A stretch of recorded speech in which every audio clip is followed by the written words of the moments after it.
Assalamualaikum warahmatullahi wabarakatuh. Halo semuanya.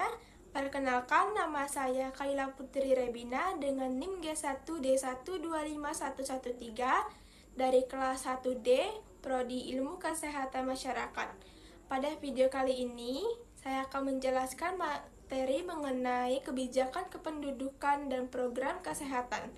Materi ini disampaikan untuk mata kuliah Ilmu Kependudukan yang diampu oleh dosen pengampu Ibu Kasyani, SGZ, MPH. Pada materi ini membahas bagaimana pemerintah mengatur dan merencanakan pembangunan kependudukan, khususnya melalui program kesehatan dengan tujuan meningkatkan kualitas penduduk di Indonesia. Yang pertama, kebijakan pengendalian kependudukan di dunia dan di Indonesia. Kebijakan pengendalian kependudukan di dunia muncul sebagai respon terhadap pertumbuhan penduduk yang cepat, keterbatasan sumber daya alam, serta dampaknya terhadap kesehatan, ekonomi, dan lingkungan. Secara global, kebijakan ini tidak hanya menekankan jumlah penduduk, tetapi lebih menekankan pada pengendalian angka kelahiran, peningkatan kesehatan reproduksi, pemenuhan hak reproduksi, dan peningkatan kualitas hidup penduduk.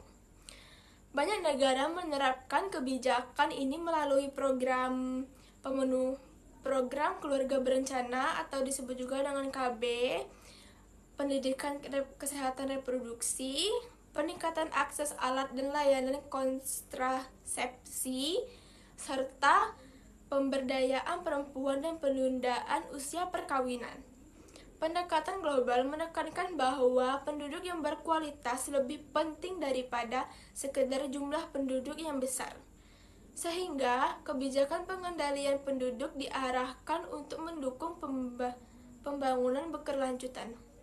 Selanjutnya, kebijakan pengendalian penduduk di Indonesia ini bertujuan dengan menyeimbangkan jumlah penduduk dengan kemampuan pembangunan nasional serta meningkatkan kesejahteraan masyarakat.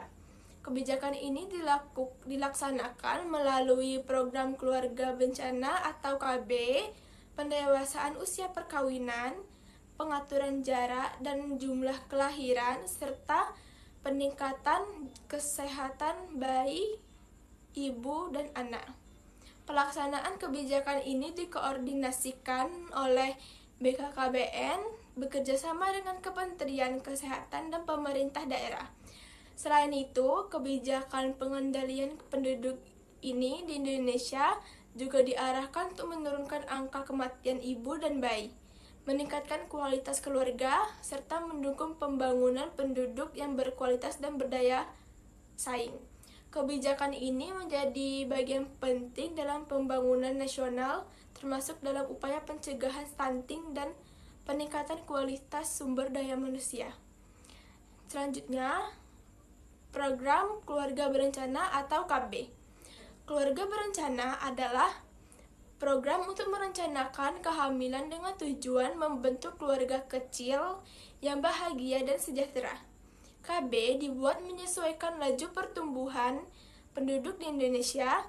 Jika keluarga tidak mengikuti program KB, hal ini bisa berdampak negatif seperti masalah ekonomi akibat memiliki banyak anak atau kelahiran yang tidak terkontrol sehingga pengeluaran keluarga meningkat. Nah, tujuan program KB ini yang pertama, mengatur kehamilan sesuai yang diinginkan pasangan. Yang kedua, menjaga kesehatan ibu, bayi, dan anak serta menurunkan angka kematian.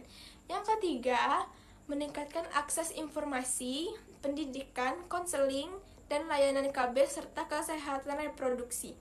Yang keempat, mendorongkan peran serta dalam praktik KB. Dan yang kelima, mempromosikan penyesuaian bayi yang juga membantu menjarangkan kehamilan. Manfaat KB bagi masyarakat ini yang pertama, memberikan kebebasan bagi wanita untuk memilih apakah dan kapan ingin hamil.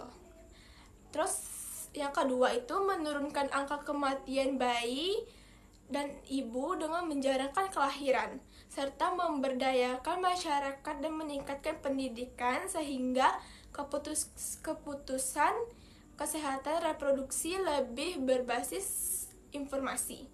Dengan KB, keluarga tidak hanya menjadi lebih sehat, tetapi juga lebih siap menghadapi kehidupan, sehingga kualitas hidup masyarakat meningkat secara keseluruhan.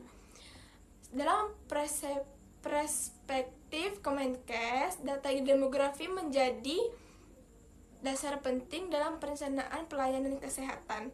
Data ini mencakup jumlah penduduk, struktur usia, jumlah ibu hamil, bayi dan balita, serta persebaran penduduk di suatu wilayah. Dalam kebijakan gizi, data demografi ini digunakan untuk mengidentifikasi kelompok sasaran yang membutuhkan intervensi seperti ibu hamil dan balita, sehingga layanan gizi menjadi lebih tepat sasaran. Yang kedua itu dalam kebijakan sanitasi lingkungan.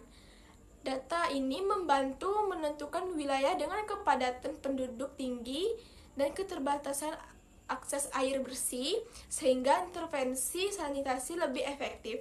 Yang ketiga, dalam program imunisasi, data demografi ini digunakan untuk menentukan target sasaran bayi dan balita agar